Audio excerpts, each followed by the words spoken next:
Hey there guys, and welcome to this episode of the Libra Network Overview.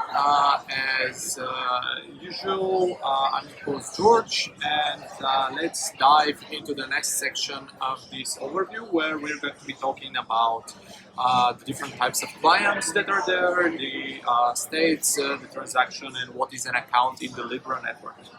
So let's first start with a brief recap of what we already know about the Libra network. So Libra is a network that has three main parts. It's a project that has three main parts. It has the Libra blockchain network, it has the Libra coin that is somewhat stable, and it has the Libra association.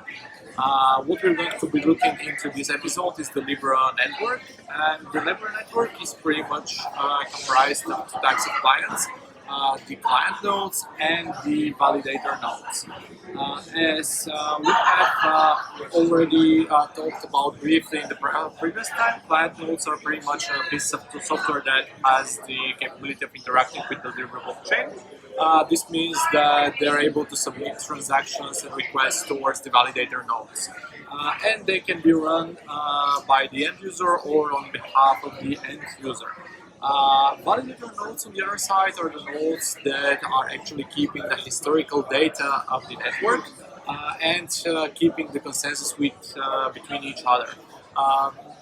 Libra is a permissioned blockchain. This means that it's not everyone that can run a validator node, but it's actually the members of the Libra association that are running the validator nodes. And yeah, pretty much the validator nodes are the guardians of the network. And what are they actually guarding? Well, they're storing and guarding the state of the network. Much like any other blockchain network, the Libra network is based on a Merkle tree state that is getting mutated through transactions. The general example that they're giving is similar to everything that we have seen with Bitcoin, Ethereum, is transferring of certain coin from one user to another. So in the key concept section of their white paper, you can see how you can transfer 50 Libra coins from Alice to Bob. It is super similar to anything that you have seen. You pretty much have balances of the two users. Then one user submits and signs a transaction for a certain transfer. If the validators nodes deem that this is compliant to all the rules that are needed to be complied with, therefore the code and the balances are correct, there is no double spending, then in the next version of the state it is actually written that the user that's receiving the coins now has more coins and the one that is sending the coin now has less coins.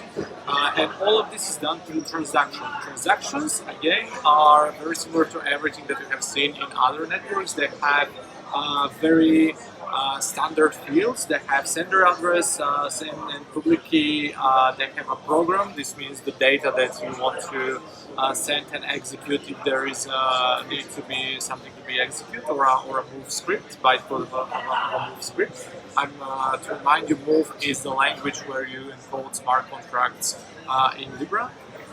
Again, similar to Ethereum, it has the notion of gas and a gas price.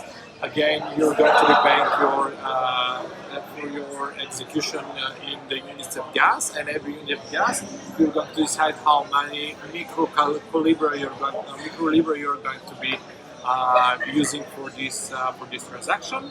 And it has the transaction has, of course, all the signatures, expiration time, and a sequence number, which is commonly known as nodes.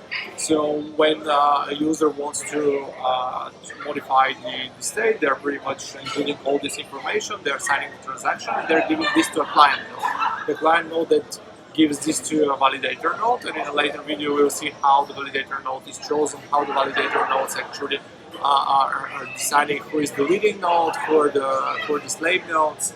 But when this transaction goes to the validator node writes this in their internal database and broadcasts this into his mempool and into the other nodes' mempools, and then they validate and reach consensus on whether a certain event is eligible to happen and to be written into the state. So the ledger state is pretty much a version database. Um, the different changes of the state are written in this version database, and every version of this database has a number that is unsigned for the 64-bit integer. You can pretty much check all the history of the of this network. Here, in terms of account, in terms of what are the units of interaction of the network, Libra is somewhat similar to EOS in the notion of account. So an account is pretty much an abstraction that can either be a code, or it can contain actually a code, move code, which is the logic of a smart contract, let's say, or it can have resources like Libra coin. So an account is identified by its account address, and as pretty much a user can interact and can utilize account and pretty much call the different functions of the contract or spend the resources of this account. And again, all of this, last but not least, much like any other network, is traceable by the signed proofs for the transaction. So you're signing every transaction, and in the end there is a signature, and through this signature, everything can be traced back to the holder of the public key that has signed the given transaction. And pretty much this is what the high level how the Libra network works. In the next episode, we're going to look at what validator nodes are and how the consensus algorithm works for the Libra network. See ya.